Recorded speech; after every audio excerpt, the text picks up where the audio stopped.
नमस्कार दोस्तों, मैं हूं दृष्टि आईएएस नोएडा में। हमारे साथ एक छात्र हैं, बात करते हैं। सर, आप कैसा लगा आपको कैंपस यहाँ का दृष्टि आईएएस? सर, जो नेहरू विहार का कैंपस था मुखर्जी नगर के पास वाला, वहाँ से तो काफ़ी बेहतर लग रहा है। और यहाँ की जो बिल्डिंग्स भी हैं वो काफ़ी बेहतर है और नई हैं। और यहाँ पे जो सेफ्टी नॉर्म्स वाली चीज़ें हैं वो भी काफ़ी बेहतर लग रही हैं। वहाँ पे तो बिल्डिंग काफ़ी जर्जर हो गई थी, पुरानी हो गई थी, लेकिन यहाँ पे जो चीज़ें देख रहा हूँ ये तो काफ़ी सेफ़ लग रहा है बच्चों के लिए भी। और जितने भी नए बच्चे यहाँ तैयारी करने वाले हैं, मेरे हिसाब से ये काफ़ी बेहतर लग रहा है नेहरू विहार की तुलना में। आपको जब यहाँ से आते हैं तो दृष्टि में यहाँ पे जैसे कि आप आए तो कनेक्टिविटी कैसी, मतलब कितना दूरी पे लगभग है ये मेट्रो स्टेशन के सेक्टर 15 से? मेट्रो स्टेशन के जस्ट बगल में ही है। यहाँ पे है, मेरे हिसाब से 200 मीटर भी नहीं होगा। मतलब मेट्रो स्टेशन से उतरिए, उसके मतलब गेट नंबर 4 शायद है, 4 से बाहर निकलिए और उसके बाद जस्ट ही बगल में ये बिल्डिंग है। और काफ़ी बढ़िया है माहौल भी यहाँ का, मुझे काफ़ी बेहतर लग रहा है, शांत भी लग रहा है। और है तो थोड़ा कमर्शियल एरिया, लेकिन ये मुझे नेहरू विहार की तुलना में ज़्यादा बेहतर लग रहा है, शांत लग रहा है। और यहाँ पे जो ब्रोकरी वगैरह वाला जो सिस्टम है वो भी थोड़ा ना के बराबर लग रहा है। यहाँ पे ऐसा नहीं है जो मार्केटिंग टाइप का ब्रोकर जो जैसे नेहरू विहार मुखर्जी नगर में आइए रूम फॉर रेंट के लिए कहते रहते हैं, यहाँ पे ऐसा कुछ नहीं है। यहाँ पे जाइए, बगल में न्यू अशोक नगर है और एक ये नया वास करके एक मोहल्ला है, नया बस। हाँ, नया वास करके है। तो इस मोहल्ले में रूम भी बहुत ज़्यादा महंगे नहीं है, 4000 से स्टार्टिंग है।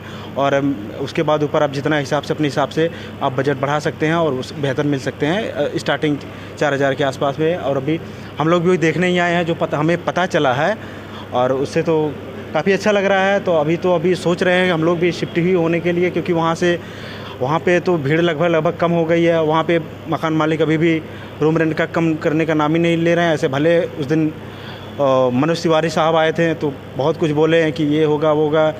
और जो मुखर्जी नगर के जो सारे ब्रोकर्स हैं, कह रहे हैं, जो लड़कों के बारे में कह रहे नहीं, लड़कों के बारे में सोच रहे हैं, कह रहे हैं कि ये मुखर्जी नगर है, ये स्टूडेंटों का गढ़ है।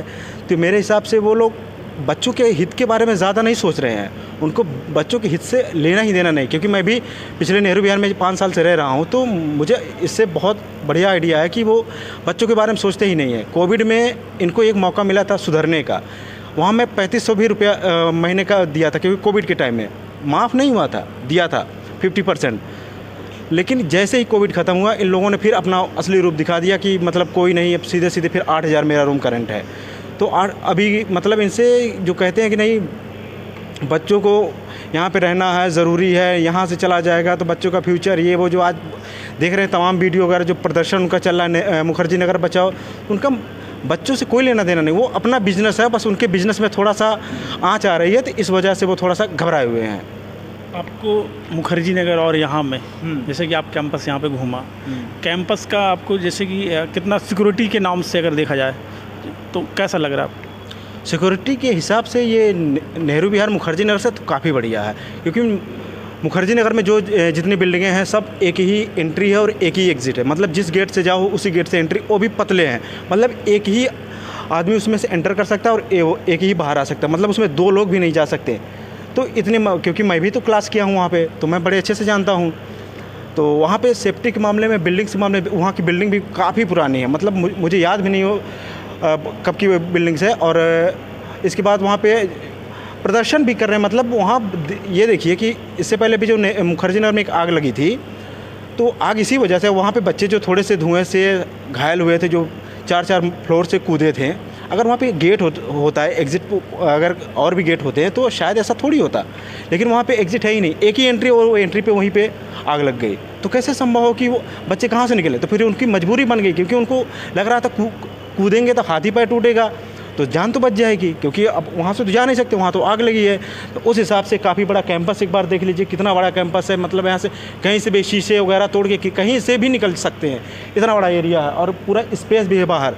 वहाँ तो स्पेस का नाम देख ही रहे हैं आप, मुखर्जी नगर की गलियाँ, जो सकरी गलियाँ, वहाँ से तो मुझे काफ़ी बेहतर लग रहा है ये। लोग कहते हैं नोएडा सेक्टर 15 यूपी में आता है। लोग कहते हैं कि योगी के राज्य में, यूपी में लॉ एंड ऑर्डर काफ़ी अच्छा है।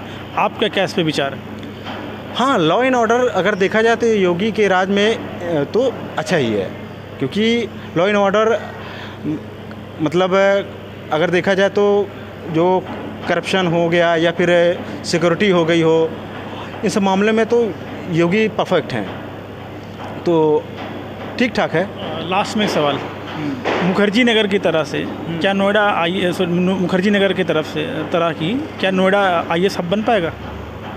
सर हब वाली बात देखा जाए ना तो हब अब कुछ है नहीं, हब नाम की जो चीज़ होती है, क्योंकि अब आप देख रहे होंगे कि लड़के अपने होम टाउन से भी UPSC निकाल रहे हैं, अपने घर से भी निकाल रहे हैं पढ़ के, तो हब नाम की कोई चीज़ नहीं, क्योंकि अब सारी चीज़ क्लासेस ऑनलाइन भी हो गई हैं, तो बच्चे घर से ऑनलाइन भी कर सकते हैं बड़े आसानी से। उनको एक बस सेपरेट रूम दे दीजिए और वो अपना खुद का एक माहौल बना सकते हैं, तो वहाँ से भी कर सकते हैं। तो हब नाम की जो मुखर्जी नगर या करोल बाग या फिर कोई और जो इस तरह की चीज़ें हैं जो बनाया जाता है, तो ये हब नाम की कोई चीज़ मेरे हिसाब से जो मुझे समझ है तो हब नाम की कोई चीज़ होती नहीं। अगर अब बच्चा ठान ले कि मुझे बनना है, UPSC क्लियर करना है, तो वो चाहे वो मुखर्जी नगर हो, चाहे करोल बाग हो, चाहे वो राजस्थान का या UP बिहार से कहीं से भी वो UPSC कर सकता है। क्योंकि अभी मैंने देखा हाल फिलहाल के जो फर्स्ट सेकंड रैंक वाले भी लोग गांव से कहते हैं कि मैंने बिना कोचिंग किए, बिना ऐसे जगह पर रह के भी हमने UPSC क्लियर किया। तो ये हब नाम का जो लोगों के अंदर माहौल बनाया जाता है, बेसिकली ये बनाया इसलिए जाता है ना, ये मतलब ये एक तरह का मोनेटाइज किया जाता है चीज़ों को, कि बच्चों को आकर्षित किया जाता है। यहाँ का ये मार्केट बन गया ना ये चीज़ें,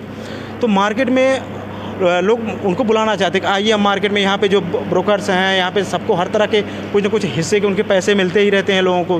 कोचिंग वाले हो गए, अभी जैसे कोचिंग वाले भी रोड पे उतरे थे मुखर्जी नगर बचाओ वाले में आंदोलन में, तो इसमें ये जो हब वाला चीज़ है ना, तो हब क्योंकि जितनी भी कोचिंग है सबको पता है कि हमारी ऑनलाइन भी बैचेज़ हैं, तो उनको यहाँ लाने का मकसद ये होता है कि जो उनको ब्रोकर के माध्यम से जो यहाँ के रूम रेंट हैं वहाँ से जो उनको कमीशन वगैरह मिलता है, सारा एक दूसरे से सब में मिले जुले हैं।